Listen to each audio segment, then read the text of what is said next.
Halo semuanya. Halo, Halo. selamat datang di Ruang Ngobrol. Yes, selamat datang kembali. Masih sama saya Dari. Oke, saya Jojo. Nah, kali ini kita akan bahas Bele. Yes, jadi Bele ini adalah film Film animasi terbaru karya Mamoru Hosoda dan sekaligus film animasi yang terakhir nongol di bioskop Ya, setelah latest Sword ya, Art. latest ya, Ya, latest latest. setelah Sword Art Online ya, Ah. tentunya. Oke. Harusnya masih ada sih sekarang. Ya semoga ya. Harusnya Jadi masih memang ini ada. kita sudah nunggu-nunggu banget ya, Ya, terutama karya Mamoru Hosoda ini karena Kami suka. ya Mamoru kita Hosoda. memang kita memang dua-dua kita kayak berdua ini adalah penggemar Mamoru Hosoda dan apalagi setelah mendapatkan berita bahwa karya terbaru ini Bele mendapatkan 14 menit standing ovation di Cannes. Iya. Aku ekspektasinya melonjak iya, drastis.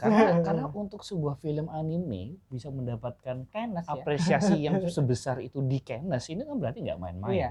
Karena sebelumnya kita sudah melihat Parasite juga kan mendapatkan hal serupa di Cannes. Apakah mirip Parasite? Nah, itu kan maksudnya kita nganunya kan kita penasarannya di sana. Kalau saya Mas Jojo sempat nonton trailernya, saya nggak sengaja nggak nonton trailernya.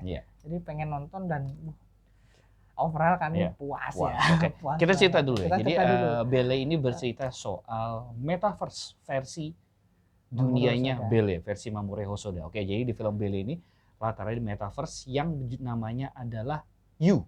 Nyebutnya U. Itu yang istilahnya kamu ya, yang digunakan oleh seluruh penggunanya di seluruh dunia dan para pengguna ya betul 50 miliar, bahkan katanya National Geographic kayaknya penduduk bumi itu 70 miliar. Oke, dan para penggunanya itu disebut as sebagai as sebagai dalam bahasa Inggris. Avatar kan itu avatar kita di U itu as. Yang menarik adalah tagline-nya U itu adalah jadilah dirimu yang lain di sini. Iya.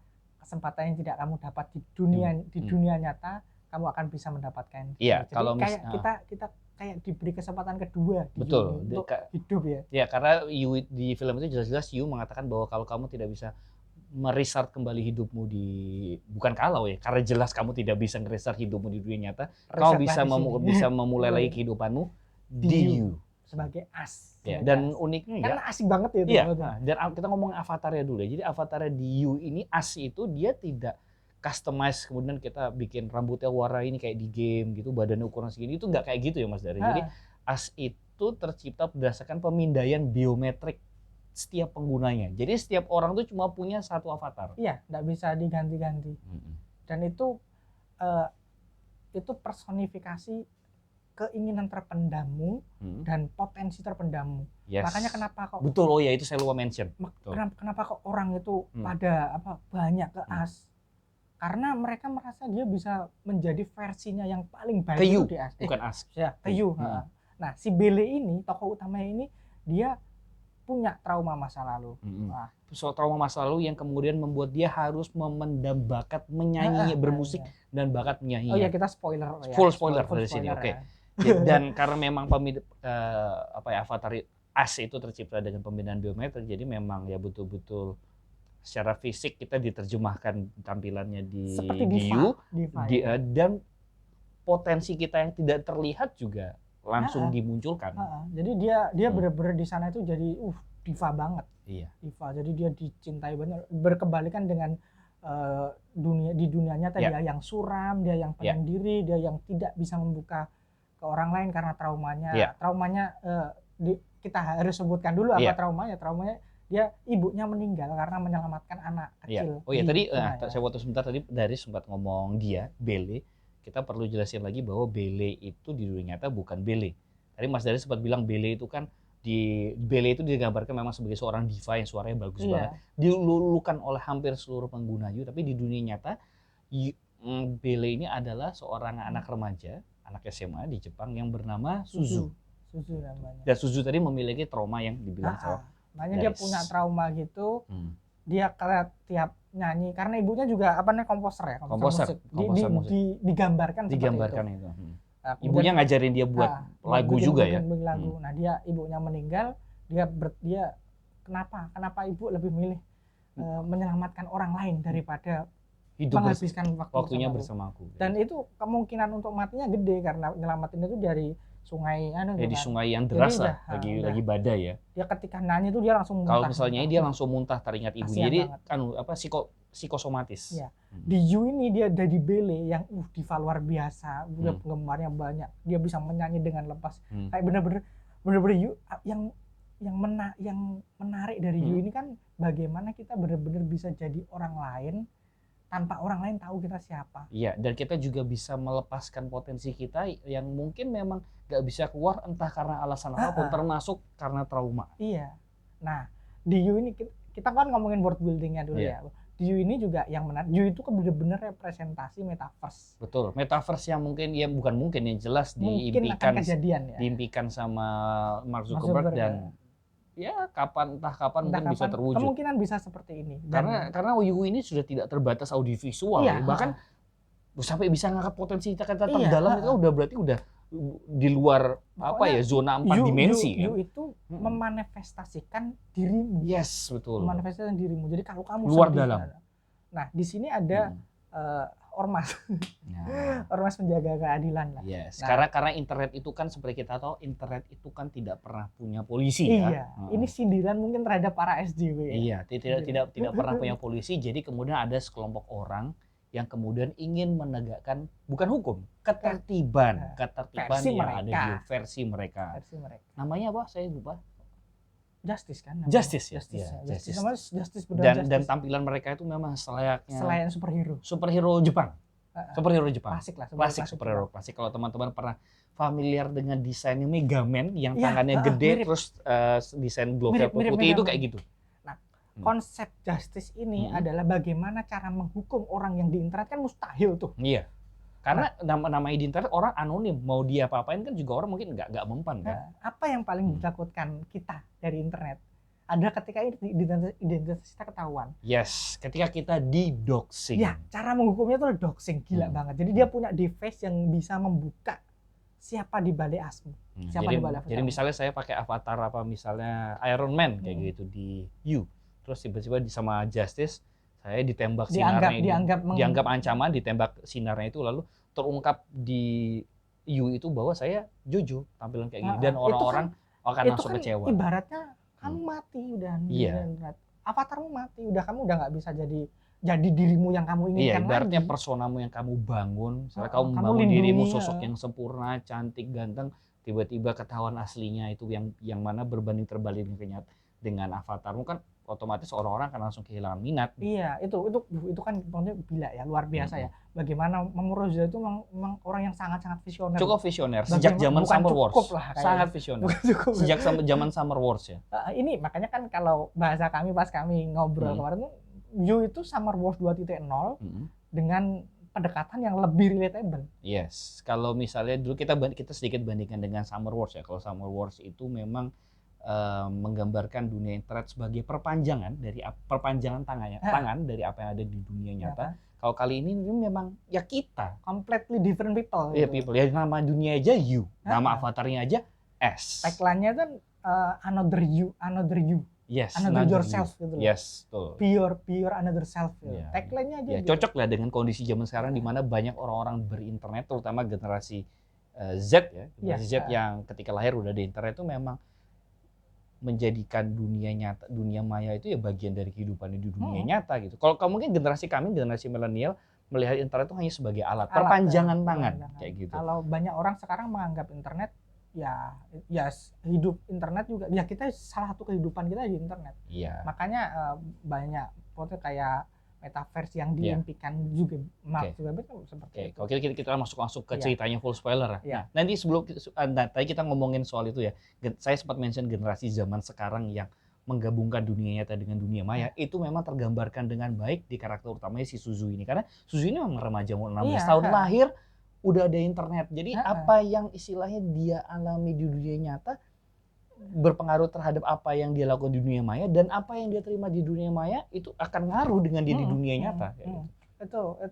Itu kan sisi seramnya internet ya. Iya, sisi seramnya internet. Nah, yang menarik yang bikin kami itu sangat terpana dengan Bele itu kan itu loh. Dia bisa menggambarkan semua itu dengan nuansa apa istilahnya? Bukan komedik ya. Bukan komedi sih. Nuansa agak surreal ya. Surreal, Agak surreal. Tapi kita tidak mungkin nggak bisa surreal juga karena itu virtual. Nah, kalau surreal itu kan agak beda dari dunia nyata. Sementara kalau ini ngomongin dunia virtual kan udah benar-benar ada lah.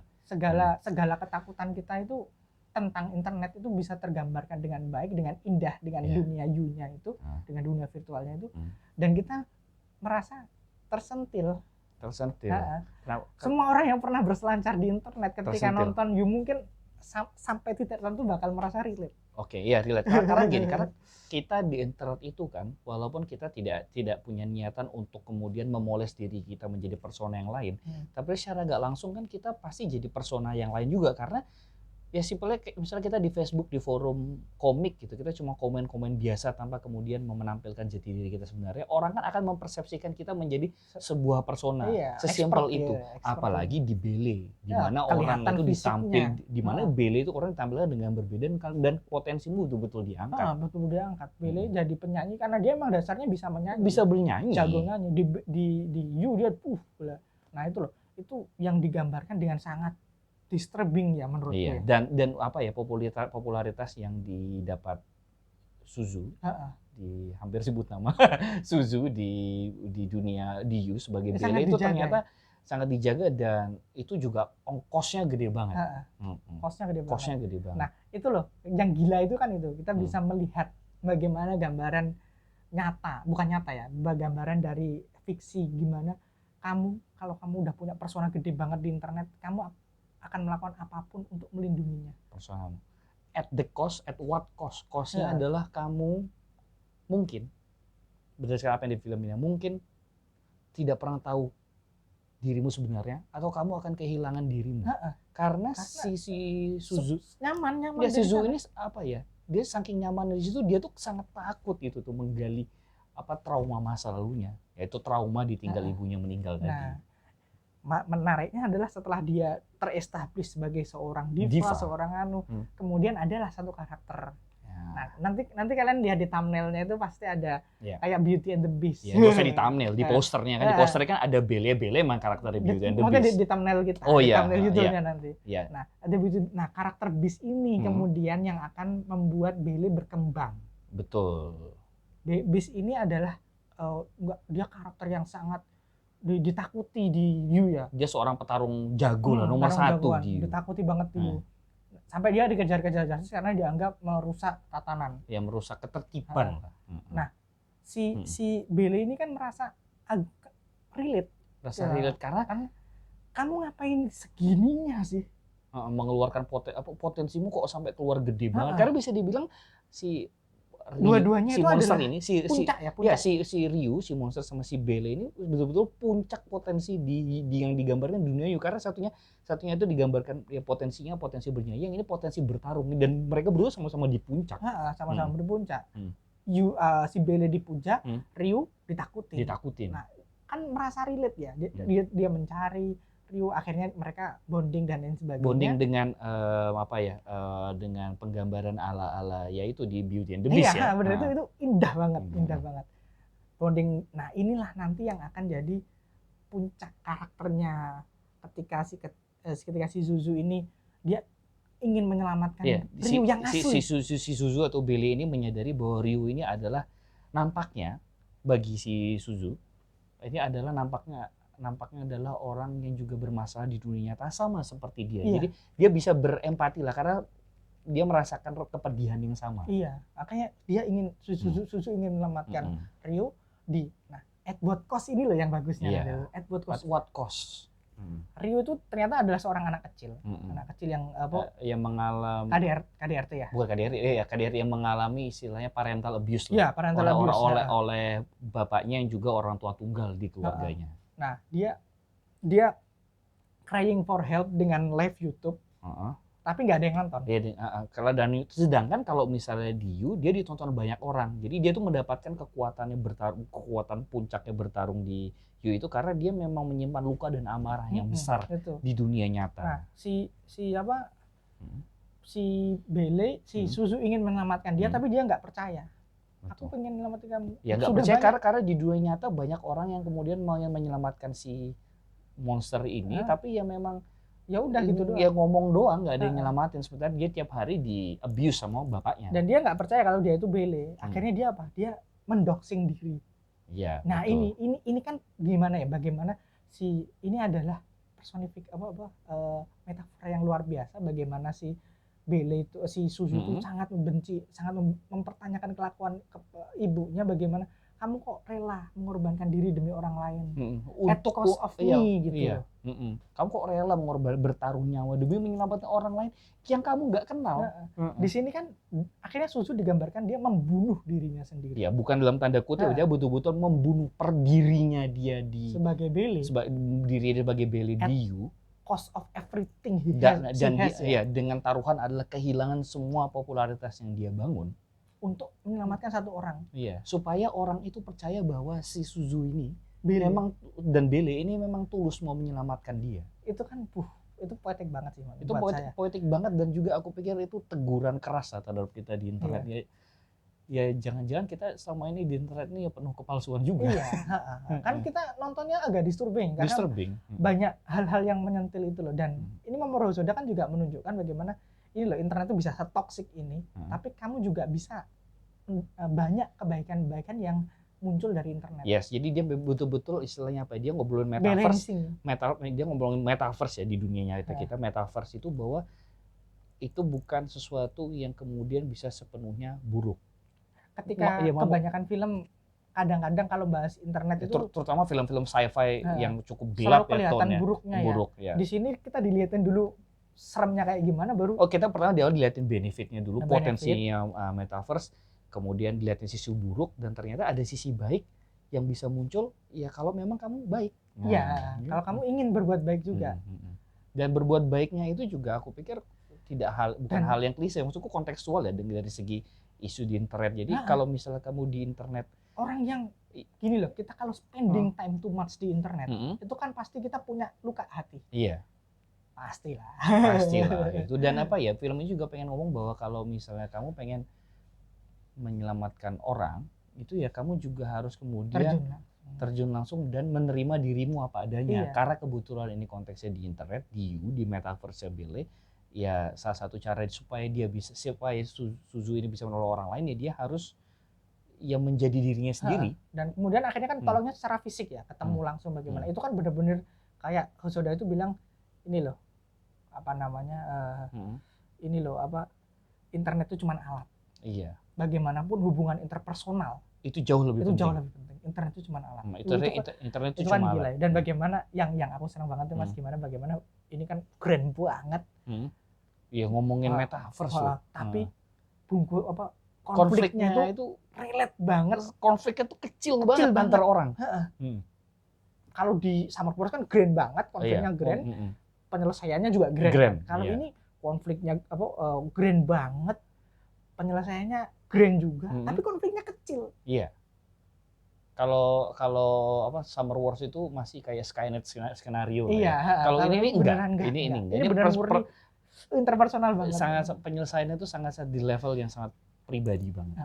Makanya udah kami tonton lah teman-teman. Jadi ini aku pikir bisa jadi istilahnya refleksi